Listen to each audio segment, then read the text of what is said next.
how you all are enjoying the summer time. आज कुछ हटके किया मैंने. हटके इसलिए किया कि मेरे जो पोटली है कचरों का डब्बा में से ये मिला है. पता नहीं, मुझे खुद भी याद नहीं है मैंने कब खरीदा है. ये मैंने खरीदा है, मेरी माँ ने खरीदा, मुझे मैं याद नहीं. इतना पिस्टल शेड नहीं पहना. लेकिन एज बी से ना, boys are for blue and pink are for girls. तो इसमें दोनों ही है. इसकी खासियत मैं बता दूँ, ये ए लाइन नहीं है, कुछ भी नहीं है. पता नहीं क्या फ्रॉक है, ये उड़ता ही रह रहा है हवा में. कॉटन का है, प्योर कॉटन का. यही एक फ़ायदा है इसमें, प्योर कॉटन का है. और इसमें रबर प्रिंट बोलिए या फॉइल प्रिंट, कुछ भी बोलिए. आई थिंक फॉइल प्रिंट है, इसलिए इसमें ब्रश नहीं लगाना था. ये फर्स्ट टाइम मैंने पहना है, मुझे मालूम ही नहीं था. तो हर दिन के लिए वीडियो बनाने के लिए मैं जब ड्रेसेस ढूंढ रही थी, बहुत लोग बोल रहे थे कि कुछ वेस्टर्न में भी लाइए, तो ढूंढने से ये मिल गया. इसमें नेवी ब्लू है, उसके साथ गोल्डन है. मतलब इसका जो आर्ट है बहुत सुंदर है. नेवी ब्लू है, गोल्डन है, उसके बाद अंदर एक रेड भी दिया है. तो इसको थोड़ा सा ग्लॉसी और थोड़ा सा फैंसी लुक के लिए ये एक्चुअली मैंने बनाया है बीच वेयर लुक. ये कोई लाजमी नहीं है कि आप बीच में जब जाएंगे तो बिकिनी में ही जा सकते हैं. Bikini is a obvious reason, swim suit bikini is a obvious reason. बस आप अगर घूमने जाएंगे, आप स्विम नहीं कर रहे हैं, आप घूमने जाएंगे, तो आप इस तरह का कॉस्ट्यूम पहन सकते हैं. ग्लेयर्स अटपटा सा है, अटपटा सा ग्लेयर्स पहन सकते हैं. और स्टाइल के लिए हम जैसे, धूप तो रहेगा ही, समर टाइम रहेगा, तो स्टाइल के लिए ऐसे आप सराउंड हो या दुपट्टा. मैंने कहा ना, आजकल आप किसी भी चीज़ को फेंकने से पहले दोबारा सोच लीजिए, या मुझे आप इनबॉक्स कर सकते हैं कि दीदी हम इसको फेंकने जा रहे हैं, इससे कुछ हो सकता है कि नहीं. तो आप ऐसे जा सकते हैं विद ग्लेयर्स. एक फ़ायदा है वेस्टर्न आउटफिट, ज़्यादा मेकअप करने की ज़रूरत नहीं. बिल्कुल मैंने मेकअप किया है, just look is completed. No harsh makeup is required, no hair tying is required. हाँ, सनस्क्रीन आपको तो बॉडी में रखना ही होगा. आप जब सी के सामने सी के पास जाएंगे. जस्ट एक वॉच होना चाहिए, वो भी एक ऑप्शनल है. तो मैंने ऐसे पर्पसली मैंने काम करने के लिए, आप लोगों को दिखाने के लिए, डेमो के लिए मैंने पहना है. Otherwise you can go with their hands also. और छोटा सा पिंकू ये मिल गया, पिंकू मुझे ढूंढ के मिल गया मैचिंग के लिए. तो आप सिल्वर भी पहन सकते हैं, कुछ ना भी पहन सकते, क्योंकि बीच वेयर लुक में जितना कम हो सके कम एसेसरीज पहनना ज़रूरी है. और इसके साथ बीच वेयर में कभी ये हील्स नहीं पहनना चाहिए, क्योंकि मैं घर पे हूँ. मैंने ऐसा he said, I am promoting a demo. अबे ए गबलू चौधरी, तो मैंने ये हील्स को प्रमोट करने के लिए और प्रैक्टिस करने के लिए कहा मैंने शुरू किया है. अदरवाइज ये नहीं है. पम्प शूज़ पहन सकते हैं, बीच वेयर का जो स्लीपर्स होता है वो पहन सकते हैं. ये যদি না সরে আমি কি করব, ऐसा ये है. तो मैं ग्लेयर्स खोल देती हूँ.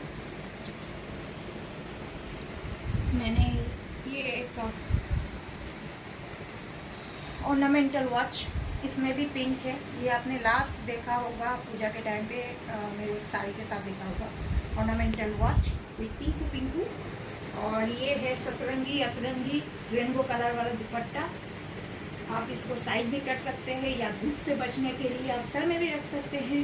हेयर आपका अगर मेरे लेंथ का अगर हेयर है तो आपको टाई करना पड़ेगा, और आपका छोटू सा अगर हेयर है तो आप खुले भी रख सकते हैं. तो दिस इज़ ए लुक. ये है बैक साइड पेन है, लेकिन बहुत बढ़िया है एंड वेरी कंफर्टेबल. मैं ये बाहर के लिए और रखूँगी नहीं, जब मुझे मिल गया है इतने साल बाद. पता नहीं किसने खरीदा, मुझे याद भी नहीं है. मैं घर में ही पहनूँगी बिकॉज इट इज़ कॉटन. हम लोग गर्मी के लिए कॉटन के ऊपर जा रहे हैं. सो इस लुक के बारे में. और हाँ, मेकअप की मैं बात करूँ तो बहुत सफल मेकअप रखा है. एज यूजुअल लैक्मे मैंने क्रीम शिमरिंग रखा है आई शेडो में। आज पाउडर आई शेडो नहीं लिया है क्योंकि बीच में जा रही हूँ, तो मतलब सोच है बीच में अगर जाऊँगी तो पाउडर आई शेडो से स्मज हो जाएगा मेकअप। तो क्रीम बेस्ड शिमरिंग दिया है, आई शेडो नहीं दिया, शिमरिंग दिया है क्रीम बेस्ड। उसके साथ मैंने आईलाइनर नहीं, आई पेंसिल आइकॉनिक का यूज़ किया है मैंने, काजल, सिंपल काजल। आईब्रो को ठीक किया है क्योंकि मेरे आईब्रो झड़ रहे हैं, तो आईब्रो को मैंने ठीक किया है। लिपस्टिक दिया है मैंने लैक्मे का, मैट दिया है ऑब्वियसली। जब मैं बाहर जाऊंगी तो वो ग्लॉसी तो टप टप टप टप टप करके यहाँ तक आ जाएगा। और बेस मेकअप रहेगा सनस्क्रीन के साथ, बेस मेकअप रहेगा। सनस्क्रीन को मिला के आप बेस मेकअप बना सकते हैं और उसके बाद कंसीलर ऑब्वियसली यूज़ कर सकते हैं। लेकिन एज सनस्क्रीन चूज़ करने का एक फंडा होता है, आप ज़्यादा SPF में मत जाइए। हमारे इंडिया का क्लाइमेट के अनुसार SPF 15 अगर कोई ब्रांडेड कंपनी से आप खरीदते हैं is more than enough. You don't need to go for SPF 40, आपको ज़रूरत नहीं है। अभी मार्केटिंग के लिए, बिजनेस के लिए कंपनी कुछ भी बना रहे, जैसे बाहर फॉरेन के शैम्पू हम लोग के इंडियन वेदर के हिसाब से हम लोग के हेयर के लिए बहुत बिल्कुल ख़राब है, बिल्कुल नहीं। किसी भी कॉस्मेटिक्स को और किसी भी मटेरियल को वेदर के हिसाब से आपको यूज़ करना चाहिए। तो मेरे हिसाब से SPF 15 बहुत बढ़िया है। आप SPF 15 के साथ ब्रांडेड, अगर गार्नियर का सबसे बढ़िया है, लैक्मे का मुझे अच्छा नहीं लगता है, ये चीज़ मुझे लैक्मे का अच्छा नहीं लगता। गार्नियर का SPF 15 के साथ अगर आप लैक्मे का एब्सोल्यूट फाउंडेशन या लैक्मे का मूस जो होता है, क्रीम मूस जो होता है, वो ब्लेंड करके आप लगाएं। उसके बाद थोड़ा सा डॉटेड कंसीलर दे और हल्का सा कॉम्पैक्ट दे दें, योर मेकअप इज डन। ज़्यादा तामझाम की ज़रूरत नहीं, your makeup is done.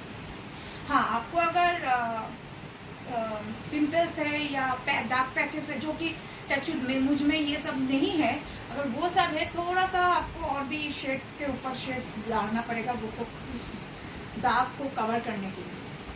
Other than that if you have a skin tone of like me, मेरा स्किन टोन है, आप कहते कभी कभी कॉम्बिनेशन भी होता है, टी जोन का है, कभी कभी कॉम्बिनेशन में, ज़्यादातर ऑयल बेस्ड है मेरा स्किन टोन है ऑयल बेस्ड। और स्किन का टी यहाँ से बहुत मतलब यहाँ ऑयली रहते तो इसको टी जोन बोलते हैं। तो इस हिसाब से मेरे स्किन टोन के हिसाब से और मेरे कम्प्लेक्शन के हिसाब से अगर जाएंगे तो बहुत कम मेकअप से हो जाएगा, और किसी individual based on the individual problems. लेकिन मैं एक बात बोल दूँ, इंडिया बीइंग एन इंडियन, और आप भी अगर इंडिया में ही रहते हैं तो SPF 15 अगर आप गार्नियर कर ले तो मोर देन एनफ है।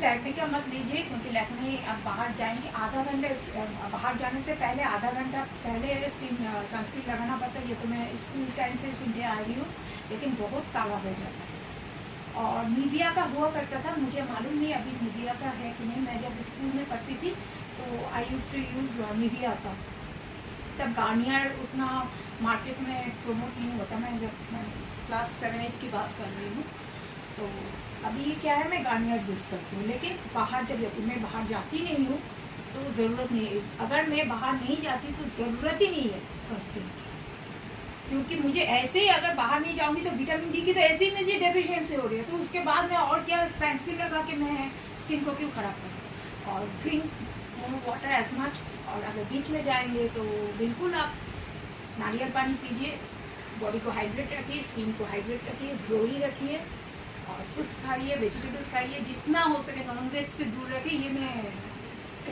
ओपिनियन की तरफ से मैं अपने ओपिनियन की तरफ से, क्योंकि मेरा फैमिली स्ट्रिक्टली नॉन वेजिटेरियन है। वहाँ से निकल के एक वेजिटेरियन मूड में आना बहुत मुश्किल है। लेकिन एज द टाइम गोज, और अब जब कोई नहीं है इनके सिवा जो कैमरा पकड़ते हैं, इनकी अलग दुनिया है, इनके बारे में मैं कुछ बोलना नहीं चाहती। तो मेरे माता पिता, मेरे फैमिली और जो नहीं है, इसलिए मैं अभी शांति से वेजिटेरियन खाना पसंद करती हूँ। साग हो, सब्जियां हो, ये सब मुझे पसंद है। पनीर हर वक्त नहीं खाती, बहुत कम। और हाँ, टूफो मुझे पसंद है, to be very honest I am not vegan. मुझे टोफू बिल्कुल पसंद नहीं है, मैं वीगन नहीं हूँ भाई। मैं भैंस का दूध पी के मैं बड़ी हुई हूँ, तो मुझे वो सब वीगन होने की ज़रूरत नहीं है। I am partially vegetarian, I can't say that I am fully vegetarian. मैं पार्शियली वेजिटेरियन ज़्यादा से ज़्यादा होने की कोशिश करती हूँ। हाँ, कोई वेन्यू में जाना है, वहाँ बहुत सारे नॉनवेज खाना है तो मजबूरन खाना पड़ता है, घर में आके उल्टी हो जाती है, बस यही है। But at the end of the day being a Diwali I love fish. मैं फिश का वीडियो लेके आऊँगी, आई लव फिश। तो आप लोग बोलिएगा ये ड्रेस मुझ पे कैसा लगा है। ये जो मैंने कचरे के पोटली से निकाला है, कचरे के नहीं मतलब मेरे घर में वैसे ही रखा हुआ है, तो कचरे के पोटली से लिखा है। और पिंक है, मैंने कभी ज़्यादा पिंक मैं पहनती नहीं हूँ, मेरा स्किन टोन विटिश है, कम्प्लेक्शन विटिश है। तो बोलिएगा ये गर्मी में कैसी लग रही हो।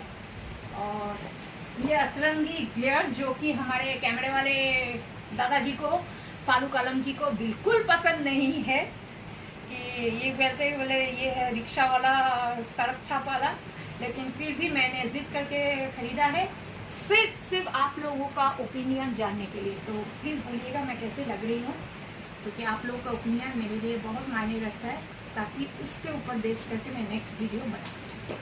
On this happy note, stay happy. नमस्ते।